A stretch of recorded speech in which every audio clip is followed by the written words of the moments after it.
all good. Before you start, fellas, I hear a phone in my ear. Is that someone's phone?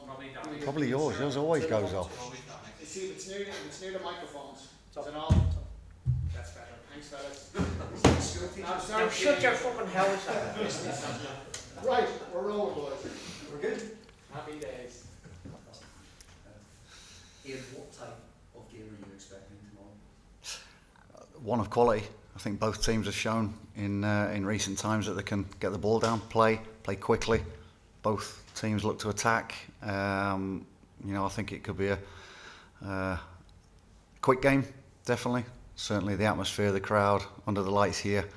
I think that warrants it as well. So I'm looking forward to the game. I'm looking forward to a game full of incident, but hopefully in our attacking area.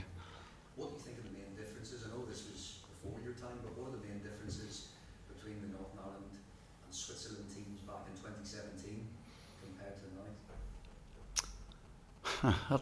A lot of players are missing, aren't they? And I know that the media guys yourselves will try and ramp it up to say that it's payback time. But for us, we'll be delighted to get a win, and that'll mean we're above them in the table, in the group, and head into October in really good spirits. So no, listen, I wasn't involved. Say I was abroad. I was with the under-21s at the time. Massive disappointment, but you get over it, and you look forward to the next one. And it's this is a really big game for us, for the players, and everyone involved in Northern Ireland. How much confidence is there flowing through the Northern Ireland team at the moment, given recent results, and how much of a boost was it to take into this? I'd like to think that it's we're very high in confidence. Just because these two results have gone our way, I think we knew we were playing well. We knew that the things that we were laying down, the processes that give us a chance to win games were working for us. And say back in March, played Italy. Say for the second half, we took the game to them and did very, very well. Couldn't take our chances. Bulgaria played very, very well for 70% possession for us and numerous chances. Couldn't put the ball back in there. Summer tour, I know it's different, it's friendlies, but there was a good intensity from there. Scored goals and won the game against Malta and did well against the Ukraine. So look, we came into this camp knowing that we were playing well, and we just had to tighten one or two things up. And we were clinical in Lithuania. We took our chances, played very well, albeit for 10 or 15 minutes, and again a totally different team against Estonia, which was a tricky game, but we came through it. So I think we're in very good form and high in confidence. Stephen, obviously teams tend to move in cycles. You've been through a few of those with Northern Ireland. Where is this team, do you think, at the moment? Listen, I think the most important thing is we're starting to win games. We're getting that confidence from doing that. Tomorrow night's going to be another test for us, a step up in terms of the quality of the opposition. We know we're going to have to be our very best, but we want to go out and play with an energy, but also disciplined in terms of how we approach the game. And ultimately at this level you have to be clinical with the chances that you take, and I think that's been shown the last couple of games compared to the Bulgaria game, where we dominated the game and didn't come away with the 3 points. So we know we're going to have to be at our best to get the result we want, but I think for us there's a great carrot for us there to really put ourselves in a decent position in the group. Is it just cliche to say, fans back in can make a big difference? It's very easy to say that, or can you pinpoint the differences between playing in a completely empty stadium for a team like Northern Ireland that rely on such a vocal support compared to what it's like with even 16,000 in that will be tomorrow night? I think certainly in our case it's a massive benefit to have them back in, and I think we've seen previously the impact that they can have on the team and the results that we have here at home, and make it a real fortress for us. So it's a massive bonus for us to have them back in. We're really excited about that. They'll be excited to be back at a game as well, and I'm sure they'll create a magnificent atmosphere like they always do, and really looking forward to it. And do you think with the fans back in, do you see some of the younger players sort of, especially thinking of someone like Shane Lavery with his pace and how much problems he causes for defenders, is he the kind of guy that get fans up off their seats and just crank up the noise level a little bit? Yeah, as you say, listen, I think it's a two-way thing. The fans in the stadium, you have to give them the energy at times as well, and Shane's a perfect example of that, because he'll chase lost causes, he'll win the ball back for us in certain areas, and get their fans off the seat as well, because he'll want to run in behind if we can provide the service for him, then hopefully he can take some of those chances. And just a final one back to you, and I know Michael, when he was here, used to really find that he was uncomfortable with when the fans started singing to give him a wave, and he didn't want to do it. What's your style if they start singing that? You haven't experienced this yet? Have you lap it up to give the wave back? You ignore it? I just try and concentrate on the game, Paul, to be honest. I don't think you can take an eye off the game. Things happen so quickly, and you're having to make decisions. So, you know, let other people get wrapped up in that. That's not my barrow. Cheers, guys. Cheers. Cheap. And then straight to the doing now. Thanks, lads.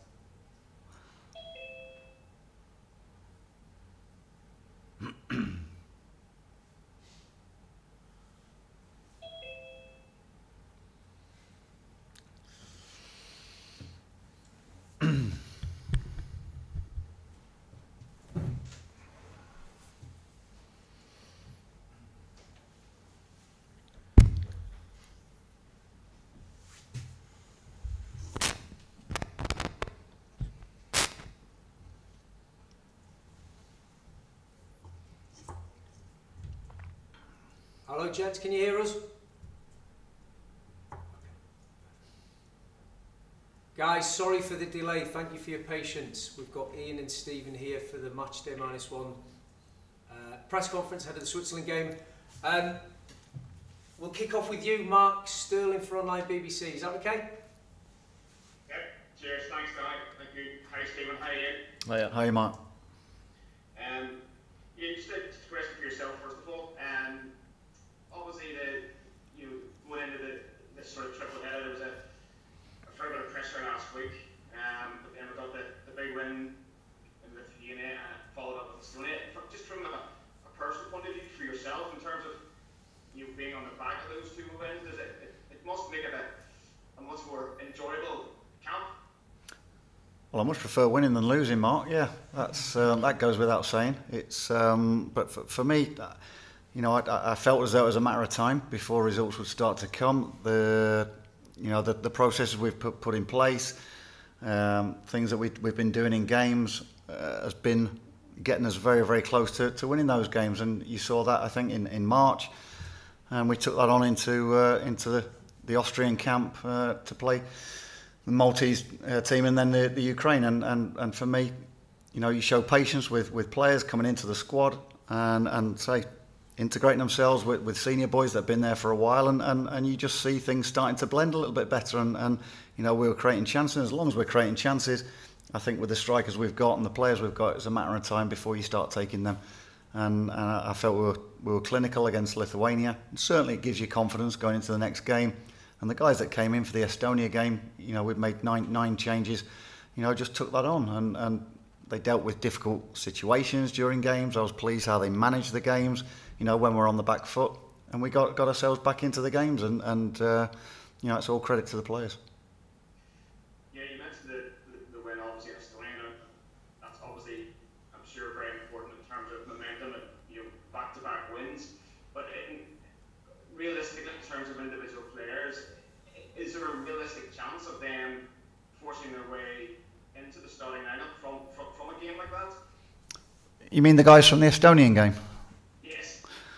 Well, yeah, because you know, we already knew that there was going to be one enforced change with Paddy McNair coming out of the team suspended. So you know, somebody's got to go in there, and you know, there's no reason why we can't change the way we play as well, and to try and suit maybe how to get the better of certain teams. And you know, we've also proved we can play in 2 or 3 systems, and that change happened quite fluently, and lads go and deal with it. So yeah, I'm always looking for players to be playing in form, and that's the message to them when you know they leave the camp. You know, don't just rely on being unpicked on the next camp. You know, there's 4 weeks till the next one, so you know, players can pick up injuries, they can come out in and out of form, and you know, we have to be on top of that, and players have to be aware of that. You mentioned that sort of change the shape there for some. Is it important to have that sort of plan B and plan C in the top pocket if you need it? Absolutely, yeah. You know, you can't be a one-trick pony, and you know, I've tended to start with a 3 at the back, but I also know I've got players who, you know, are more than happy playing a 4 at the back. whether we load the midfield areas, whether we put 3 strikers up or two strikers, whether we play with wide men. You know, that's why you pick a squad of players, and you've got players who can fill certain areas. And you know, we've got, you know, dangerous wide men in the team as well, which, you know, at times have had to go and play up top, and at times they've had to go and play from wing back. But you know, they understand the roles. You know, we talk about stuff, we work on stuff like that. So yes, you can during a game make changes, and people go into it cold. Just one last one for me, Ian. Obviously a lot made about the fans coming back to Windsor for Wednesday night. Everybody's looking forward to that. Just been a little bit of kickback obviously from the fans in terms of ticket pricing. Is the concern that it's never totally sold out yet? Is that a concern at all for yourself and the players, or do you worry about things like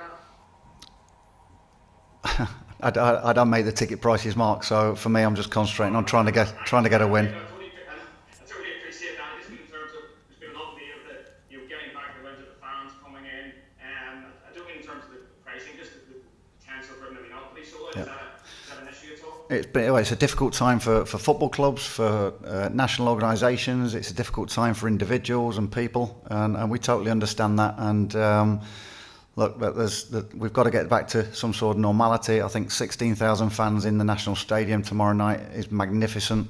You know, we're going to thank every supporter. We could do it individually, we'd love to, but you know, for the support that we're going to get from the stands and from people at home that we know will be watching on TV, you know, to have that support is unbelievable, and we'd never take that for granted. So, you know, hopefully we can give them value for money, and hopefully they go away with a smile on their face.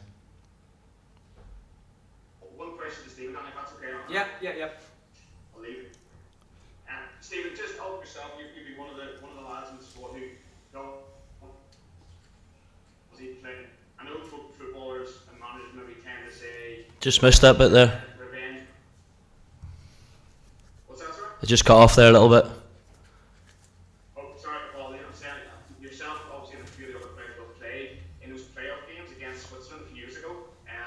I know footballers and maybe managers tend to say that revenge, you know, it isn't a factor, but you know, the fact that it is Switzerland again, will there be a little bit of an element for that for yourself and some of the other players? To be honest, I think we've all kind of moved on from that now. It was a major disappointment at the time, just because how close we came to achieving a lifelong dream. But yeah, the squads are different now, the managers are different, we've got different goals in place, and our full focus is just trying to finish off the week really strongly, and if we did manage to get the right result, it'll put us in a really strong position moving forward. So yeah, I know how things will probably be portrayed, but for us, that's kind of gone now, and the focus is on the rest of this group. Great. Cheers, boys. Good luck tomorrow night. Thank you. Thanks, Mark. Paul Hurst, hello. Over to you, my friend.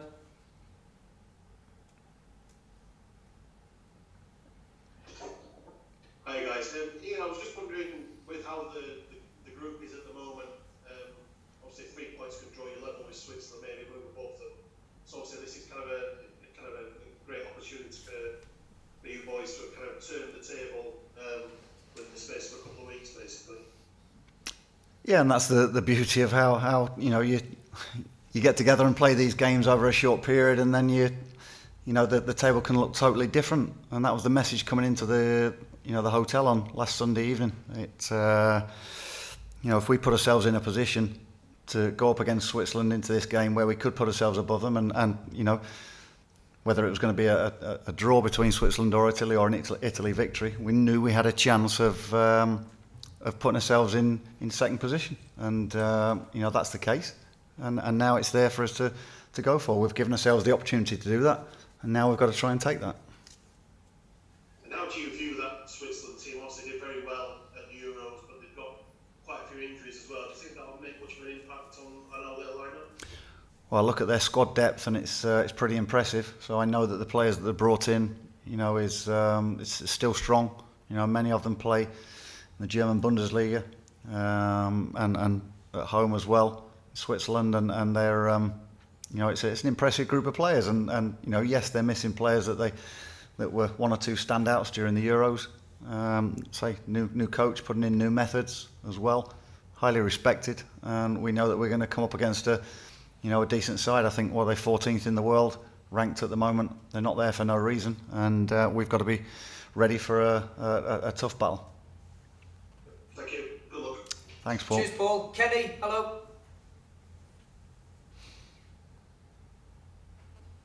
Hi, Ian and Steve. Just on Switzerland there, and new coach obviously hasn't had many games, but have you seen any sort of change in style, or is it hard to discern, given, as you say, that there got a few guys out up injured and COVID and the like? No, the two games against Greece and Italy, he's gone with two different formations. So, again, similar to us, can go one of two or three ways, maybe. Different individuals that they may bring in that were left out. We're fully aware of what their strengths are. Hopefully, we can pick out one or two of the weaknesses. And so I think it's an intriguing game. It's one that I'm looking forward to the players going up against the challenge. And I think we're a team that's on the up. We're still trying to develop. We're still trying to put things in place for further down the line as well. But there's no reason in the here and now we can't go and compete with a good Switzerland side and a good showing from ourselves. Puts us in a good position for the rest of the group. Without meaning to be negative, is it fair to say that this is a must not lose in the context of the group? Well, you won't get any negativity from me. So that's for me. I'm looking at winning the game. If we can win the game, great. If it doesn't happen for us and we come away with a point, then we live to fight another day as well. I think there's a lot of twists and turns from this group. I think Bulgaria have shown that they're no pushovers and don't concede too many goals at all. Italy saw that. There's no reason why either Italy or Switzerland can't drop points elsewhere. So we've just got to put ourselves in a position to be able to capitalise on that if and when it happens. Stephen, I just asked, obviously the Lithuania and a lot of big names, experienced guys absent. It was a difficult situation to go into. How impressed were you that the guys that came in and the team overall, just the response that was produced that night? Yeah, I think the group overall handled it excellently over the two games, and obviously the number of changes that was made for the Estonia game as well. So I think to go away from home and score 4 goals is no easy feat. So there's a lot of confidence within the team off the back of the two results, and we're hoping to carry that into tomorrow night. Okay, good stuff. Thank you, chaps. Thanks, Thank Kate. you. Kenny. Dave? Hi, gents, you okay? Good, Dave. Steve, if we just start with you, you make a good point about the Switzerland game. You said it's in the past. Is it important that if you were on a revenge mission, you would lose focus and maybe lose energy in the wrong way rather than focusing on the here and now, just getting 3 points for this game? Yeah, well, as I say, the squad's very different to the squad that was then. So luckily that's not the case. So we'll not be losing any energy in terms of any revenge or anything like that there. As I said, we know the importance of this game and what it can do for us in terms of the placings in the group. So that's all our sole focus is on.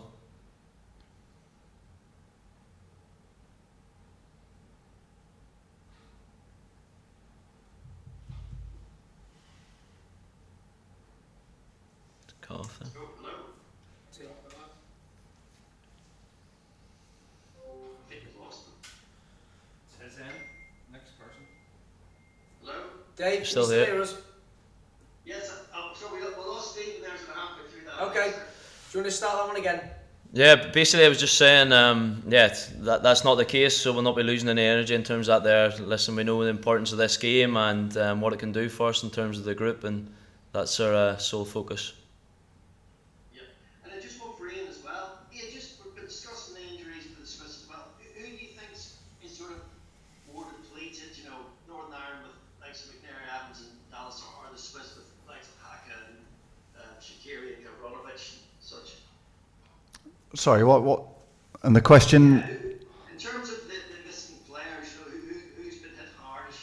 Yourselves or the Swiss, really, in terms of who they've lost? Well, I think both teams have lost key players, David, and it's important that those that are coming in on either side, clearly do themselves justice.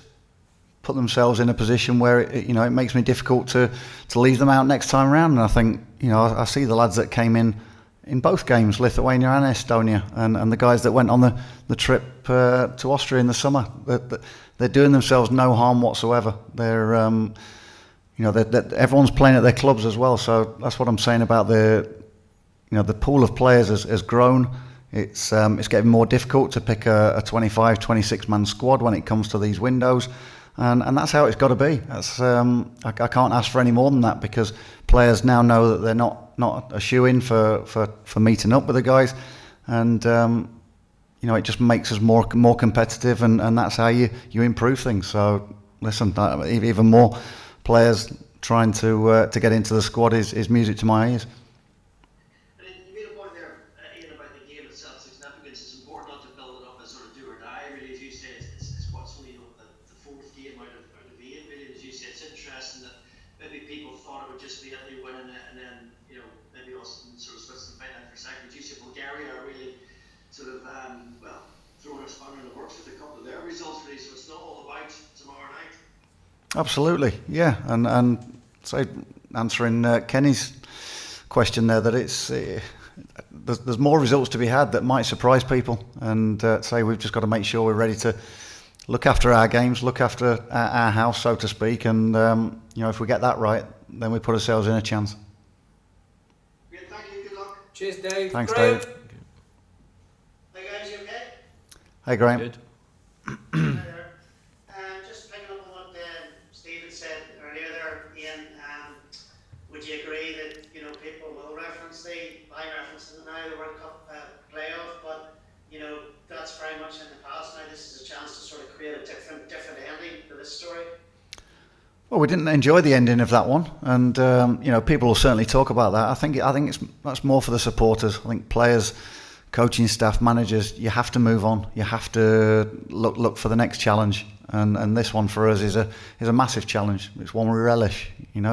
We'd love to beat the Swiss at home, but then if we do that, it's not job done. It's that you still then concentrate next month. We have to go to Switzerland. We have to go to Bulgaria. So it's important we don't get too far ahead of ourselves. And if we win this game, that's the be all and end all.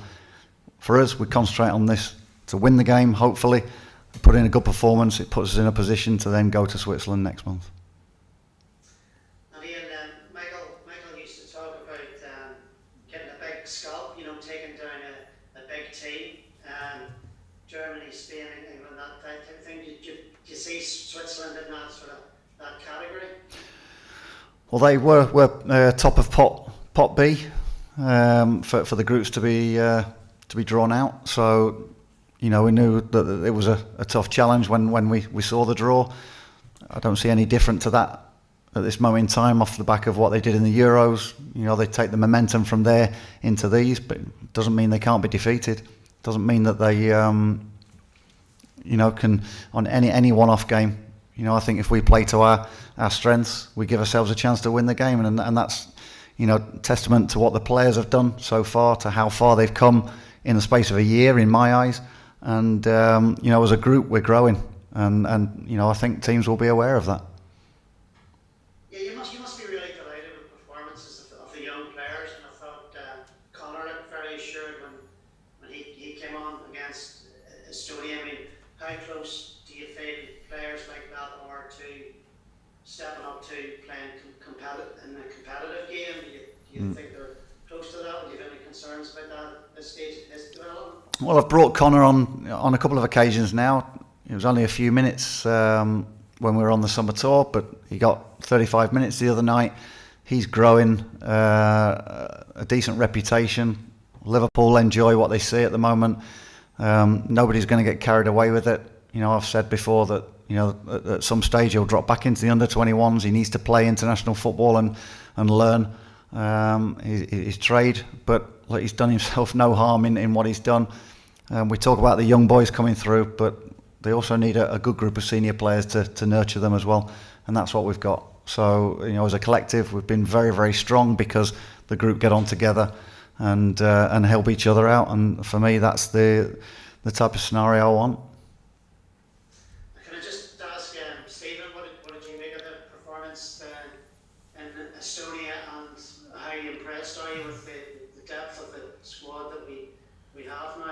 mix of faith and experience? Yeah, I think as a young player coming in, you want the opportunity to show what you can do, and they obviously got that the other night and dealt with the game really well. So it's another step in their progression, and hopefully they'll have big international futures ahead of them. I think whenever a young player comes into the squad, they bring an energy to it, and it's great. I think the most important thing, as the manager said, is you want competition for places, and ultimately that'll make improve the squad and make you get better. So hopefully they continue to grow and at club level, and then bring that into the international scene. And just another quick one for you, Stephen. Is it true that players, when they do experience hurt and disappointment in their career, it does sort of drive them on while they're still playing? Is that pretty true? Yeah. Yeah, ultimately we've all got a goal. We want to try and get to a major tournament again, so that's the focus. We know how difficult it is to try and achieve that there, but we want to put ourselves in a strong position going into the remaining games in the group, and every single game is important, and obviously with our fans being at home, we're really excited for the challenge of tomorrow night. Thanks very much, guys. Good luck. Thank you. Thanks, Graham. Thanks, Andy Graham. Dillon, just to bring us home. Hello, chaps. Hiya. Hiya. Andy. Hiya. Just a very brief couple from me for Ian, please, today. And you kind of just touched on it a second ago with Graham here, but I'm sure you'll appreciate where I'm coming from over here in England. But the fact that you've got lads coming through associated now with Liverpool, Manchester United and Arsenal, and the quality of the coaching and development that they'll get at huge Premier League clubs, and what that means for you as a coach and what you've got to look forward to, please? Yeah, I think it's important that we align our thoughts on how that player can develop, and that we're it may be a case where I'm looking at fast tracking them in the international stage, and they're not quite ready with their clubs, and all of a sudden then I think that players can get built up so much. The expectation over here especially is one of they'll be able to go in and be the next George Best. Now I'm trying to guard against that. There's players with real potential, and they can be special players, but they can also be given too much limelight too soon, and it's not quite right for them. And I think as long as I've got good communication with those clubs, the managers, the coaches that are dealing with them day in, day out, I get to know them more as individuals as well, and whether they can deal with it at the right time. And young players at the moment have to deal with a lot of disappointment, and they have to be strong in character. You have to make sure you're ready there to pick them up as well, and guide them, and they can go off course. So look, there's many pitfalls for a young footballer nowadays, and I think there's plenty of experience with myself, the coaching staff, and the senior players to help those players through. And it's we can't get too far ahead of ourselves in saying that we'll be we've got players at these top clubs, because many of those aren't getting experiences at senior level, and I mean with their clubs. So we have to try and get as much experience in them as possible. And for me, they're much better playing at a lower level at times, dropping down where they go on loan to get some game experience. And secondly, then, just on a personal level, how frustrating has it been for you, Ian, waiting to turn this corner? You came in following in the footsteps of Michael O'Neill, and you got close with the Euros, but only now it feels like it's coming together now. How's it been for you waiting for it all to kind of click into place? Well, I think I kind of knew it wouldn't just happen straight away. When you bring in so many players through, and you're starting to give younger players that experience. I think with a country like ours, the pool of players that we're picking from, there has to be a certain amount of patience. There really has, and it's difficult. Football, not many people involved with football, have the patience, and I get that as a fan. You want your team to be winning all the time. You want them to be having that success. I think it took Michael, was it 4 or 5 years to build towards to get into the 2016 Euros, and there were some results that were that gave people a bit of disappointment. But if you've got a pathway for players to develop, and you've got something to strive for, a goal to strive for, I think if we've got show some patience with these players, this group can come again, and a slightly different look to it. But that's for me, that's the vision. Tough, I guess, heat wave in Northern Ireland. Well, he's someone who was, you know, the Lionel Messi, the Cristiano Ronaldo back of his day. You know, he was that good, and so Northern Ireland can't wait to have the next top star. And you know, I think there's, you know, that's been labelled to quite a few players actually, and you know, it's difficult for a young player. It really is, and you know, you have to be careful of them being built up, because it's a big fall for them if it doesn't quite happen, and they'll feel it on their shoulders.